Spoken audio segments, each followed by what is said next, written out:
itu dikisahkan suatu ketika Nabi Muhammad SAW didatangi oleh istrinya Rifa'ah Al-Quradi. Kemudian perempuan ini bercerita, sesungguhnya aku dulu menjadi istrinya Rifa'ah. Kemudian dia mentalak aku. Dan dia menjatuhkan kepadaku talak 3. Maka kemudian aku menikahi Abdurrahman bin Zubair.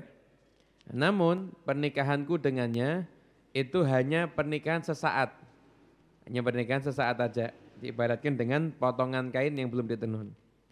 Setelah itu Nabi SAW mengatakan, oh berarti kamu mau kembali kepada Rifa'ah lagi.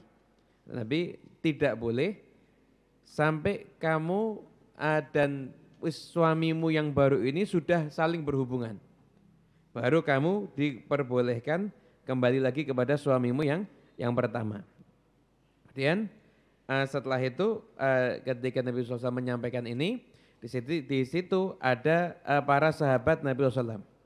Seperti Sayyidina Abu Bakar dan lain sebagainya. Nah, yang perlu kita pahami daripada peristiwa ini mengandung satu hukum bahwasanya ucapan talak itu adalah satu ucapan yang bukan main-main.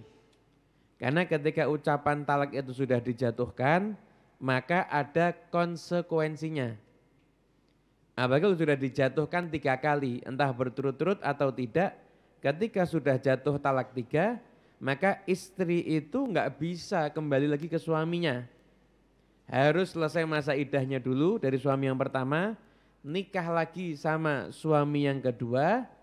Setelah itu berhubungan dengan suami yang kedua, cerai dulu dari suami yang kedua, selesai masa iddahnya, baru bisa lagi kembali kepada suami yang pertama. Berarti kan konsekuensinya itu ada, bukan hanya sekedar ucapan yang begitu saja. Bahkan ulama mengatakan ucapan talak sekalipun diucapkan dalam keadaan bercanda itu pun jatuh.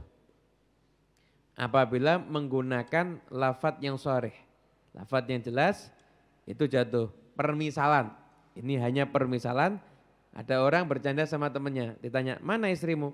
Itu istri saya sudah saya cerai kok. Jatuh 1. Sekalipun itu cuma bercanda, itu jatuh. Makanya ucapan talak itu tidak boleh dibuat untuk main-main. Dan juga ketika kita sudah mengetahui hukum ini, konsekuensi ini, habis itu jangan kita mencari celah-celah hukum yang lain, karena ini ada khilaf para ulama dan lain sebagainya. Ulama utama dari kalangan para habaib itu sangat berhati-hati utamanya urusan pernikahan dan urusan hartanya orang. Urusan pernikahan ini kalau sampai Anda ikut khilaf-khilaf dan lain sebagainya, nanti kalau punya anak, nanti anaknya juga khilaf takutnya. Menurut ulama ini anak saya, menurut ulama ini bukan anak saya, kan repot nanti akhirnya. Jadi harus berhati-hati di dalam urusan talak.